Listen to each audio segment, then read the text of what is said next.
সবুজ বেলুন কিন্তু আগামী মরশুমের জন্য ভালো মানের বেশ কিছু বিদেশিকে দলে নিতে চাইছে। তবে তারা কারা সে নিয়ে কিন্তু এখনও কোনো আপডেট বেরিয়ে আসেনি। তবে একটা আশঙ্কা কিন্তু ছিল, আর অবশেষে সেই আশঙ্কাটাই কিন্তু সত্যি হলো। গত মরশুমের মাঝপথে অ্যান্তোনিও লোপেজ হাবাস যখন কোচ হয়ে এলেন ওয়ান ফেরান্দোর পরিবর্তে, তিনি কিন্তু হুগো বোমাসকে আনরেজিস্টার্ড করে জনি কাউকোকে রেজিস্টার করালেন, যার ফলে তখন থেকে একটা আলোচনা শুরু হলো, তাহলে কি হুগো বোমাস আর মোহনবাগান সুপার জায়ান্টসে ফিরবেন না, বা সবুজ বেলুনের জার্সি গায়ে কি তিনি আর খেলবেন না? সমর্থকদের মনে এই প্রশ্নটা উকিয়ে দিয়েছে কিন্তু বারবার। কখনো মনে হয়েছে নতুন মরশুমে হয়তো আবারও নতুনভাবে হুগো বোমাস সবুজ বেলুন জার্সি গায়ে মাঠে নামবেন। তবে যখন থেকেই আইএসএল শেষ হয়েছে এবং ট্রান্সফার মার্কেট নিয়ে আলোচনা শুরু হয়েছে, তখন থেকে কিন্তু শোনা যাচ্ছিল বেশ কিছু দল হুগো বোমাসকে নিতে আগ্রহী। আবার এটাও কিন্তু শোনা যাচ্ছিল যে মোহনবাগান সুপার জায়ান্টস কিন্তু হুগো বোমাসকে ছাড়তে চায় না। এটাও আশা করা হচ্ছিল যে কোচ অ্যান্তোনিও লোপেজ হাবাস তিনি যদি কোচিংয়ে না থাকেন আগামী মরশুমে, সেক্ষেত্রে নতুন কোচ আসলে হয়তো হুগো বোমাসের গ্রহণযোগ্যতাটা অন্যরকম হতে পারত।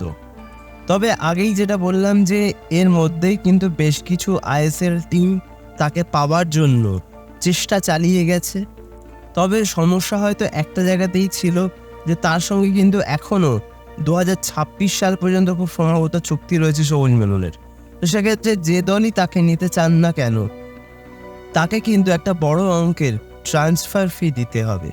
এবার কিন্তু শোনা যাচ্ছে সেই ট্রান্সফার ফিও দিতে রাজি আছে একটা দল, আর হুগো বোমাসের সেই দলে যাওয়ার সম্ভাবনায় কিন্তু প্রবল, বা বলতে পারো সময়ের অপেক্ষা মাত্র। সেই দলটি আর কেউ নয়, ওটিসা এফসি। সার্জিও লোবেরার আন্ডারেই ভারতীয় ফুটবলে অভিষেক হয়েছিল হুগো বোমাসের। ভারতীয় ফুটবল তথা আইএসএলে খেলা অন্যতম সেরা একজন বিদেশি এই হুগো বোমাস, অন্তত আমার চোখে ভীষণই ভালো লাগে তার খেলা। তো যেই সার্জিও লোবেরার হাত ধরে ভারতীয় ফুটবলে তার পদার্পণ ঘটেছিল, সেই সার্জিও লোবেরার সাথেই কিন্তু আবারও একসাথে এক দলে খেলতে চলেছেন হুগো বোমাস। সবুজ বেলুন জার্সি গায়ে বেশ কিছু দুর্দান্ত ম্যাচ আমাদের উপহার দিয়েছিলেন তিনি। বেশ কিছু দুর্দান্ত গোলও কিন্তু আমরা তার পা থেকে দেখেছি, এবং ক্রুশিয়াল টাইমে কিন্তু তিনি গোল করে সবুজ বেলুনকে অনেক ম্যাচই জিতিয়েছিলেন। এবং আমার এটাও মনে হয় যে আমার যেমন হুগো বোমাসকে ভীষণ ভালো লাগে, হুগো বোমাসের খেলা দেখতে ভীষণ ভালো লাগে, ঠিক আমার মতনই আরও অনেক সমর্থক যারা ভারতীয় ফুটবল সমর্থক, ভারতীয় ফুটবলকে ফলো করে, তারাও হুগো বোমাসের ক্লাসিক ফুটবল দেখতে পছন্দ করেন। তবে এবার কিন্তু তার সবুজ বেলুন ছেড়ে যাওয়ার পালা এসেই গেল। যেরকম আপডেট, ওডিশা এফসিতেই জয়েন করতে চলেছেন হুগো বোমাস।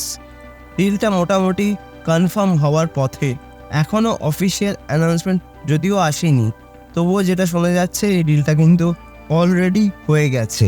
তোমাদের কি মতামত এই ট্রান্সফারটা নিয়ে? অবশ্যই কিন্তু আমাকে কমেন্ট করে জানাতে ভুলো না। সমস্ত সবুজ বেলুন সমর্থকদের কাছে আমার প্রশ্ন, কতটা মিস করবে হুগো বোমাসকে? অবশ্যই কিন্তু সেটাও আমাকে কমেন্টে জানিও। আর ভিডিওটা যদি ভালো লাগে, লাইক, কমেন্ট, শেয়ার এবং সাবস্ক্রাইবটা অবশ্যই করে দিও। সাবস্ক্রাইব করে দিয়ে পাশের বেল অপশানটা প্রেস করে অবশ্যই কিন্তু অল অপশানটা প্রেস করে রাখবে, যাতে সমস্ত রকম নতুন ভিডিও নোটিফিকেশান তোমরা সবার আগে পেয়ে যাও যখনই আমি কোনো নতুন ভিডিও পোস্ট করব। তো আজকের মতন ভিডিওটা তাহলে এখানেই শেষ করছি। দেখা হবে আবারও পরবর্তী ভিডিওতে, নতুন কোনো দিন, নতুন কোনো সময়। তোমরা ভালো থেকো, সুস্থ থেকো।